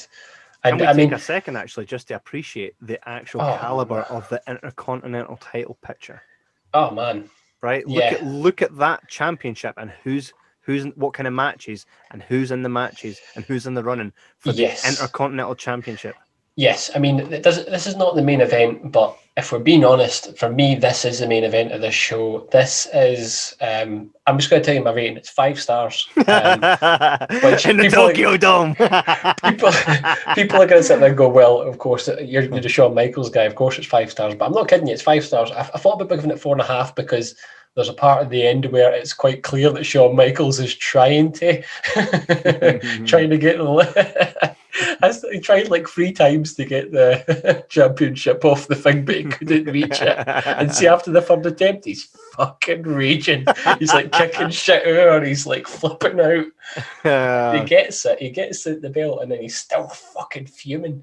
But yeah, I'm not going to speak too much about this match and what happened inside it because it's an absolute masterwork. It's 2 of the top guys from the time, Shawn Michaels, it's Shawn Michaels, and Razor Ramon, Scott Hall. Of course, a lot of pressure on them after living up to the hype after WrestleMania 10, which was a great ladder match as well. But for me, they knocked out the park. They outdid themselves. I really can't say too much more about it than that. There are a couple things to kind of go over with this, right? So yes, the history. I mean, the match was initially supposed to be HBK versus Psycho Sid, but McMahon felt that based on the card being kind of under like an undercard, they needed something to really pull it out the bag. So they went for the whole Razor Shawn Part 2 because that match was so revered, which you can't really thingy that, But here's the thing. Here's the thing. If you watch this match again, you'll realize something. They were told, both of them were told not to use the ladder as a weapon, because they kind of Ofcom or something like that, some sort of commission had leaned heavily on this violent stuff with WWF to the point where Vince was like, right, we need to take this seriously, so don't use the ladder as a weapon. To which, at this point, Scott Hall and HBK were like, well, that sucks, and they had plans for a match. They had to go back to the drawing board very early, right? So together with Paul Levesque, HHH, they replanned this match with Triple H, and Triple H was the one that said, you can't use the ladder as a weapon, but you can, fall from it. You can kind of have it land on you, right? So if you watch the match, you'll see that they're trying not to use the ladder as a weapon, and that may have been one of the reasons that it was a gem of a match, because they had to come up with new ways to make the match. That just goes to speak for how good these guys were. I mean, I didn't know that beforehand, but I'm glad I gave it 5 stars now, because if I gave it 4.5 after hearing that, I would have to give it 5, because they're working under restrictions and they're still bringing out the goods. I mean, when you've got, Shawn Michaels is the guy who I think is like the all-rounder. I think, in my opinion, he's the greatest of all time. And I think no matter what your views are on who the greatest of all time is, I think if you're being genuinely serious, I think he's always going to be top 5, whether you like him personally or not. And when you put a guy, Razor Ramon wasn't maybe the best worker, but I'm telling you, that guy had a razor-sharp brain for the business, still does. So when you're putting those 2 guys in the ring, they're gonna come out and deliver a masterclass. I don't think they ever had a bad match, but knowing that with limitations, it just makes my mind boggle. Well, another thing, right? Did you see the entrances? They take the place like they're stars, and they are. Right, Shawn Michaels, the minute that jum, the wee beat at the start, the place goes wild for him. This was one of those matches that was kind of like an AEW match. Who was the heel here? There was nobody, because they both get massive pops. And at the end as well, they do the whole, he comes in and he raises Shawn's arm. Yeah, it's 2 buddies working together, and they're tearing the house down. And you've got to, after this, I was like, well, Diesel and Mabel are going to fucking stink at the building now. Well, here's the thing. Again, this was the pivot, the beginning of the Monday Night Wars.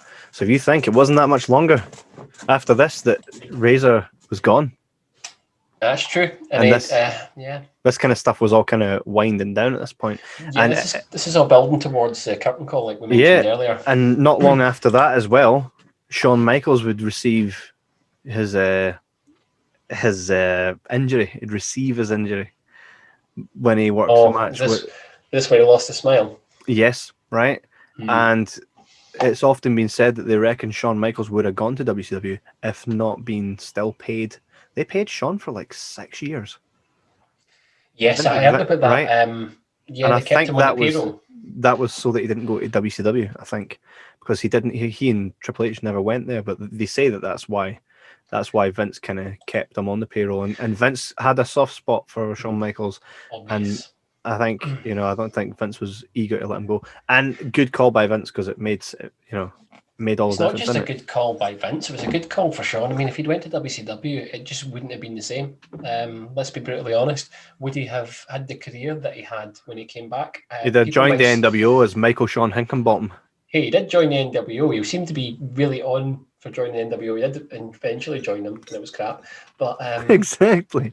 Yeah, but not everything he's done is good, but especially storyline wise. I mean, I look at the Credit Crunch Kids storyline with JBL. That stuff was garbage, but the in-ring work has always been sensational. I know he would have always been as good as what he was if he went to WCW, but I don't think he would have been viewed, at least by Vince, the same. And that would have hindered his career for sure. He'd have maybe gone down the Bret Hart route. Perhaps, but Bret Hart's one of them guys that's kind of like, well, he had a stroke, so he was never going to be seen again after that, which is not his fault. It's nobody's fault. It's just a really bad, fortunate thing. I've actually seen a fan made, like, the old VHS. You used to actually have these cameras, and you could actually put the VHS in the camera and film. Oh, yeah. If you go on YouTube, you can actually see, like, there's some fan, like, 30-year-old fan, and he takes his camera and he goes to the Marriott Hotel where all the stars are, and you see Sonny in that, and he basically is just walking up to people in the thingy, and they're signing for people, and you see the likes of Skip and Sonny, Chris Candido and Sonny signing, JR, Paul Bearer, but he doesn't talk like that at all, right? You're seeing all these stars, Bob Holly. Now they're proper doing the whole, yeah, cool, playing the cool guy, not smiling, doing the signatures. Shawn Michaels walks past with like 40 bodyguards, just fucking dingies everyone. And they're all like, Shawn! And he's just like, fuck off. And you know what else? Vince McMahon even is like this. He walks past, he's like, oh, I got no time, sorry. The guy's like, oh, but I traveled all the way from blah, blah, blah. And he's like, where you say? Oh, that's a long way, give me. He starts saying, and he's like, thank you. That's you know awesome. what I mean? He stops, so he's with Linda, and he kind of just stops to sign a couple things, and he's nice. He says a couple of nice things, but Shawn's just like rock star mode. Fuck off. Oh man, Shawn was a dick. But like 6 bodyguards around him, like that time we went to see Jean-Claude Van Damme, like that. You could not get near him. To be fair, I mean, see, that's people will probably go, "Oh, he wasn't." I'll admit he was an utter dick back in the day, but see nowadays that's almost part of the charm, man. Because I think it's because he's turned it around. People sit there and say it's a work, it's a gimmick. I'm sorry, it's not. He's not. If he was a dick, he would still be the same dick now. He's not. We all have our moments where we're going to be cocks. He's going to yell. He's going to raise his voice at people, especially when he's working with them. He's trying to get the best out of them. But yeah. He's definitely a changed man, but my God, he was a dick back in the day, and it's glorious. It translates really well to the shit house that he pulled in the ring was unbelievable. Exactly. Any road. We'll move ahead to our main event. It is now time for the wrestling main event. And what a main event. As Vince says, the WWF has been doing quite well on Diesel Power. I noticed that part, and I was like, are they doing just well so you know, Power? This match regarded one of the worst WWE Championship title defenses in the history. This is also during the shittest financial period of WWE. A lot of this is attributed to Diesel, Kevin Nash, but can we really say that based on, where the wrestling industry's at this point? I don't know. I was getting serious watching this. Now, don't get me wrong, he didn't get a bad reception, but he didn't get as good a reception as either Razor Ramon or Shawn Michaels did. I was getting serious Roman Reigns vibes from Diesel at this point.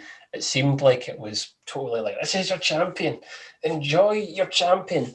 And they were like, he's all right. And to be fair, he's not all right. He's fucking shocking. Well, he was working injured. And before the match, he did say to King Mabel. I didn't know that, but yeah. He said to King Mabel, he said, go easy on me out there, please. He says, I've got a sore back. Please go easy on me. And during the match, Mabel fucking splashed him Right. right on his back. And you can even hear Kevin Nash in the ring saying, "Fucking seriously?" In the match. What the fuck are you doing? Right? And do you know that when they got backstage, Kevin Nash went fucking mental at Mabel, shouting and swearing at him. Then Vince plowed in and was like, "Motherfucker," and chewed out Mabel and was like, "You're fucking gone. You are out. You are fired." And Kevin Nash was like, "Wait a minute, Vince. Right, fine." Like, Kevin Nash had kind of calmed down. Aye. And be like, look, it's no worth that. Vince, didn't sack him. Right? Yeah. So Kevin Nash saved Mabel's job at the end of that. But Big Daddy V. But both of them fucking chewed him out. And that's why Mabel quickly exited the title picture and became fucking Viscera. He was actually wearing his gold jammies. You know, he had a couple more matches and then they ousted him. But this is like, to be fair, he's not really booked in the main event scene again until he's come back as Big Daddy V, which was like ECW, which is much longer. But yeah, to be fair, it's maybe not a bad thing because Mabel was absolutely booked for his look more than anything else. Yeah, well, here's the thing. Like, he obviously had a good run as Viscera. He had a better run as Viscera. Well, I mean, he had a longer and more memorable run as Viscera than he did as King Mabel. Yes. And this was pre Big Daddy V. He's got, I mean, I think he's one of these guys who I do remember from growing up. So, I mean, obviously that tells you everything. Mate, he splat. Did you remember this? Wee bit of trivia for you. Do you remember? Everybody talks about the Mae Young giving birth to a hand. You remember why she prematurely gave birth to that hand? No. Right? Because Mark Henry was feuding with Viscera at the time. Mark Henry, his missus, was Mae Young. So what did Viscera do at the end of a match? Grabbed Mae Young and fucking splashed her, sending her into labour. It was Viscera that killed their baby. Oh, it's shocking. It was Viscera was the reason she went into labour because he splashed a pregnant Mae. He splashed a pregnant Mae Young. Right, and get this right. See if you watch No Way Out 2002. I believe it's 2002. No Way Out. Watch it, right? Because it's Sexual Chocolate versus Viscera. Because of that, they show it. Here's what happened earlier on this week, guys. And then it shows you Viscera splashing her, right? And then Big Sexual Chocolate's like, "I'm not happy with this." He's then goes into a match with him. I'm not happy with this. He splashed my missus, made her give birth to a hand. Nah, you're out of order, pal. That's no cool. Let's go and settle differences in that ring. I just love hearing that. Whoa, that tune when he comes out, man. I kind of feel like when my kids are older now, I should be like, if I'm really upset with them, I'll be like, "In the ring, come on, in the ring." That's where we settle our differences, in the ring, because that's what they do in wrestling. Run international spot. Here we go. Yeah, I just want to go back to my earlier statement about this match. You see Kevin Nash, right? I've got big respect for Kevin Nash. I mean, he's done what he's done. He's been a massive part, especially during the 90s, and business certainly got the brain for it. Not a great in-ring worker. I don't think anybody will disagree with me there. He's done well for himself, but this match, as you say, it stinks. It's one of the worst main events in WWE pay-per-view history. I gave it 1 star, and I feel that was being generous. But see, I feel if I'd known the backstory behind it, I might have enjoyed it a little bit more than what I did. Because you're telling me about the stuff in hindsight, I'm going, "Oh, well, that's quite interesting." But at the time, I was like, just hurry up, get this over with. I mean, this is the thing. This pay-per-view, if you look at the quality of the matches, it's an absolute stinker, really. If it's absolutely got out of jail by that Intercontinental ladder match, from my opinion, that's kind of drags us into some sort of retribution. But nevertheless, I really enjoyed watching it because there was a lot of things that I felt, they don't do anymore. Like I say, the promo packages, the recap at the beginning, it really got me invested. And it was just nice to go back and watch a show that I'd never seen before and see wrestlers who I did recognise, but different guises and see matches that I never thought existed. So I really enjoyed our first review, and I've enjoyed even more hearing the stories behind it. I think you've done a grand job with that, Kevin. So thank you for doing so much research and adding so much. If I was to give this show a rating out of 10, I'm going to give it a 5 out of 10. Yes, because it's just personally how much I enjoyed it. It probably would have been a 3 or a 4 if it wasn't for that. I mean, this is a show. There's not a lot of shows that have a 5-star match for me. I mean, it might seem like I give a 5-star match to every Shawn Michaels match. I won't, but as we do more reviews, you'll see I don't give as many 5-star matches. This is a big thing. This is You've blown your load. Hey, by the way, you never commented on Razor Ramon after his match, going back to Dean Douglas and slapping the shit out of him. No, I didn't, because Dean Douglas is another guy I need to find more about. All I know is that he's not a very well-liked wrestler, especially by the Click. And I remember watching a shoot interview with Rick. This is what, whenever you say to me Shane Douglas, I picture Ric Flair sitting in an interview chair with a cup as he's spitting into it, going, Shane Douglas, where's your Walmart? Okay, Walmart, play. Shane Douglas could wear shit. Walmart. And he's like, he totally cannot stand Shane or Dean Douglas, whatever you call him. And even Shawn Michaels, like, I'm going to call them the tobacco chewing shoot interviews, because they're there. There's Red shirt. And he's got a big massive, it's like that. There's tobacco. And it's really off-putting because they keep going, I'm like, it's really fucking weird. That and the other one's snus as well. You've seen people doing this snus stuff. No. Oh man, it's really weird. Anyway, that's enough about that. That's going to be this. We're going off to other topics that are wrestling. Hey, get this. Did you see as well the Pittsburgh Fire Department versus the WWF in the tug of war challenge? The losers jump in the water. No, mate. Did you not watch this pay-per-view the whole way through, or did you skip match by match? I skipped match by match because I was like, I watched a little bit because I was getting time. Time was getting on. But no, I missed that. Mate, it sounds awesome. It was a tug of war, and the Pittsburgh Fire. It was one of those. One of those. Maybe I did watch one of those old American. Yeah, America, right? So Vince was obviously partaking in America, like, because it's Thanksgiving, right? It's around about the Thanksgiving time. So like, and WWF, blah blah blah blah, and you see them, right, mate? They got like the strongest WWE superstars. They didn't throw in Barry Horowitz. They got like Mabel. Who else? Mabel was there. I think they got like Diesel. They basically put all their. They weren't getting beat. Like... and they didn't. It was the fireman that ended up in the water. Vince was like, I'm not having this, man. Send out fucking Charles Wright. Send it, Mabel. Like, they're not. Mabel just needs to sit and hold the fucking rope. He's not moving, right? You know what I mean? So the WWF superstars won the tug of war. They never got their big stars. That's how you can tell. They got what's his name, Savio Vega. They had Savio Vega there. So it wasn't the cream of the crop. It was just the big guys. It was the guys they knew could pull. That's how you know it. Oh man, how far into the show was it? I need to watch it back. I think hilarious. It was like after like the third match. It's probably not as funny as it was. Go watch it. It's like one of those things where they kind of cut away to what they'd been doing that week. It's like, this week we blah blah Pittsburgh tug of war, where the loser jumps in the water themselves and they've got their fire and everything like that. And it's like, and we sent blah blah blah. And I'm like, oh, not all top guys. You'd want your top guys in such a promotion, but you're like, nah, we ain't losing.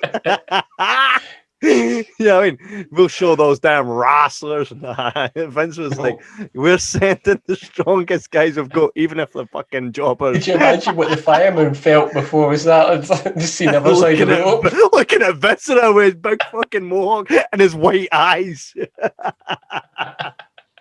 I mean, man. Watch it, man. It's proper. It's got that whole 90s, even 80s feel of, this is America, you know. This is why we watch wrestling, is to talk about shit like this. See people sit there and go, "Oh, why do you watch wrestling for?" It's not because it's so much about the in-ring stuff; it's everything around it. it's like nothing on earth. It's nothing on earth. No other entertainment. It's not like films. It's not like other sports. It's not like other television shows. It's just its own little weird, wonderful thing. You know, that's one of the things that J-Mac always says about wrestling. He says he finds the backstage stuff more interesting than the actual on-screen stuff. And another thing, he watched SummerSlam 95 because he was kind of toying whether or not to come on and do this with us. But he said he fell asleep watching it. But here's some of the takeaways that I got from him. And one was, oh, Sonny, right? Another was, hey, Kev, I finally now understand why when we were at Comic-Con and Todd was being chokeslammed by Taker, you went up and said, kill him, Undertaker! Yeah, so he clearly awesome. has seen the Paul Bearer interview. Do you know if he got as far as Intercontinental match? Yes, because his takeaway from that was, holy shit, man, Scott Hall wasn't half a specimen. It's a shame it's a shame to see where he went, but it's good to see he got his life back on track. So, again, all kind of outer ring kind of takeaways for him, you know? Yeah, I mean, for him, this might be wrong, but I think you would agree with me. At the Edinburgh Comic Con, I wasn't there that day, but I think it was Marty. Of all people, it was Marty Jannetty who piqued Jordan's interest. Yes, the story, because I think it was the combination of Marty Jannetty telling his stories and your reaction, the fact that you would mention Tatanka and you were the only guy in the crowd going, yeah, man. Oh, I can't believe you missed that. Here's the thing, man. Marty Jannetty was talking about how Tatanka's someone had cheated with Tatanka's wife. I think it was Shawn Michaels had started on Tatanka's wife or someone like that, right? And had banged her, right? And who was the star that I think it was who in that day was known as the hard guy? It was like, it was one of the tough guys backstage back then. Was it like one of the Road Warriors or something like that? Probably one of the Road Warriors. And Tatanka was sitting all sad and that, drinking his sorrows, and he's like, man, if you don't go and beat his ass, I'm going to beat your ass. So his choice was get his ass beat for not beating the ass of the guy that's just tanned his wife, or go and beat his ass. Do you know what I mean? So it was going to be a fight regardless. Marty Jannetty has some stories, by the way. There must have been like 6 other people and us, right, sitting there chatting away to him, and it was basically just me and him, and people were there. It was actually really class. And then you got to meet him the next again day. I met him the second day. That a bit was more quiet cool. then. He was a bit more reserved, but Marty Jannetty's he's a hell of a talker. Yeah, Brutus the fucking barber beefcake was supposed to be there as well. He didn't show. Typical Brutus, man. Yeah, I'm glad I got meet. My meeting with Marty was very fleeting. I didn't say much at all to him. I just let you do the talking. So that's Marty fucking Jannetty. Yeah. But yeah, I've now met both Midnight Rockers. Mad, isn't it? I mentioned that much, but it's class, though. Yeah, so cool. Exactly. Badge of honor. Mate. And you know, I think we'll meet more WWE superstars and people around the workings of WWF and the wrestling business while we do this show. We've already met a few. I mean, you've already mentioned you met Ted DiBiase. I've met Shawn Michaels. We've seen Undertaker as well, albeit that was different circumstances. You've met Marty. Who else have you came across? I'm trying to think off the top of my head. I mean, there's obviously the guys that Valcabius. I mean, I can't think off the top of my head for now, but I'm sure there's more like. We've wrestled on the same shows as people like Wolfgang and BT Gunn and stuff like that. If that's cool. That's a weird badge of honor, if you can call it a badge of honor. Maybe dishonor. Yeah, exactly. So that kind of concludes our SummerSlam 95. It's been a class episode. It's been good for us to go back. So if anybody's watching now and would like to see us review another pay-per-view, maybe even just a feud, anything. If you watch wrestling, if you watch wrestling and you think this time was class, I'd love to hear them talk about it. I'd like to maybe find out a few things I didn't know. Drop us an email. What I'd also be willing to say is there's all the Monday Night Raws are up till quite recently are on WWE Network as well. Even if there's an episode of Monday Night Raw you want us to watch. I was watching the one that ends with Shawn Michaels and John Cena fighting for London for 40 minutes because Randy Orton was causing grief. It's all up there. So anything at all, if you ask us, we'll do it. You know, and maybe we should do a Royal Rumble watch along and watch Drew get annihilated live. I think to be fair, we were probably going to watch the Rumble anyway. We usually stay up and we usually have like a Zoom chat anyway. So I think we'll just pencil that in right now. Actually, we'll just do that. There you go, guys. So we just need to decide what platform we're going to live stream: YouTube, Facebook, or Twitch. Maybe you guys could tell us where you'd like us to do it. Whatever. I mean, to be fair, I think. Well, you know these things better than me, Kevin. But I'll have my computer set up. I'll have my Doritos Chili Heatwave. That's like a staple of our thing. Actually, it was more for you, Kevin. Kevin was more of the Doritos Chili Heatwave guy, and I've always been a jelly babies. Yeah, exactly. Well, I mean, we'll have like 3, maybe 4, depending on how long it is. We'll have so much chat to kind of get through on that day, so we'll have different topics to kind of talk about. We'll maybe even do a bit of a trivia Royal Rumble stuff while we watch the Royal Rumble. To be fair, it'll be a reaction show as well. We'll watch and we'll shoot the shit. We probably won't do a review of the Royal Rumble because we'll probably just review it as we maybe even do a half an hour after it when Broken Skull session is playing. Exactly, and you guys can always check that out on the YouTube as well, so you don't actually have to watch it live if it's too late for you. We might even be able to get Jordan onto that as well. I'm sure if we can keep him up. Yeah, well, I mean, we tried last time; he wasn't up for it, but who knows? We can maybe see if he's up for that. Royal Rumble will be quite different without an audience. It'd be quite different, but we'll kind of see how that goes. So again, if anybody would like to contact us, you can find us on Facebook, Twitter, Instagram, everywhere. You can go to www.jibberjabberpodcast.com, and on there you'll see the Wrestling Ramble section. You'll see the flagship show, the Jibber Jabber Podcast, and just go ahead, send us a wee message, like our Facebook, follow us on Twitter, smash the subscribe button that you'll see below you, and let us know if you enjoy these episodes, and we'll kind of do our best to keep them rolling for the remainder of all life and time itself. Yes, please let us know you're listening, because we love feedback. We will talk to you. Kevin's all over the media. He will get back to you instantly. He's always monitoring stuff. Honestly, ask us anything you want, questions. If you want Kevin to talk about something, honestly, let us know. We'll cover it. We'll do it. We don't mind. Fucking loudly. And on that note, we don't give a shit. We don't give a shit, bro. And on that note, next week we will be back, so you'll catch these shows every Sunday.